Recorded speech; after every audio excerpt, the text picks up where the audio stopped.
देश की वायु सीमा की सुरक्षा में वायु सुरक्षा प्रणालियां अहम भूमिका निभाती हैं। ये प्रणालियां रडार और नियंत्रण केंद्रों के नेटवर्क के जरिए खतरों का पता लगाती हैं और उन पर नजर रखती हैं।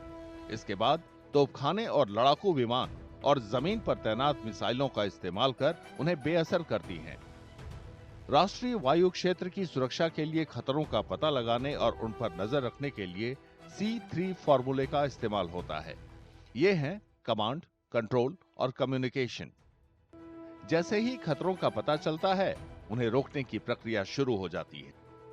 लड़ाकू विमान दुश्मन के विमानों को घेरते हैं, जबकि सतह से हवा में मार करने वाले मिसाइल या सैम उन्हें निशाना बनाते हैं। इसके लिए भारत में S-400 और आकाश प्रणालियां हैं। विमान भेदी बंदूकें कम ऊंचाई के उड़ानों को निशाना बनाती हैं।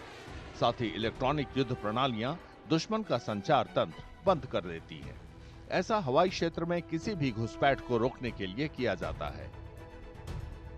भारत ने अत्याधुनिक वायु रक्षा प्रणाली विकसित की है। ये स्वदेशी और आयातित दोनों तरह के मिसाइलों का इस्तेमाल कर सकती है। Air defense system comprises of one is a sensor, which is different kind of radars, which pick up the enemy aircraft, missile, or drone.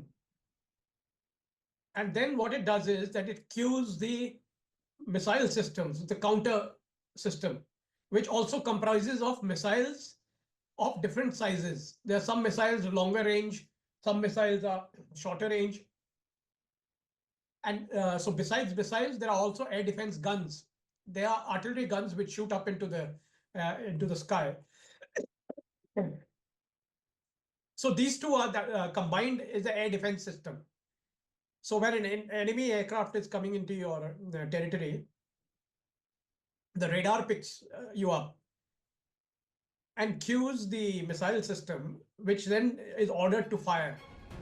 जैसे जैसे हवाई खतरे बढ़ रहे हैं और ज्यादा मारक हो रहे हैं, भारत की वायु रक्षा प्रणाली उनका मुकाबला करने के लिए खुद को ढाल रही है और वायु सीमा सुरक्षित करने में अहम भूमिका निभा रही है।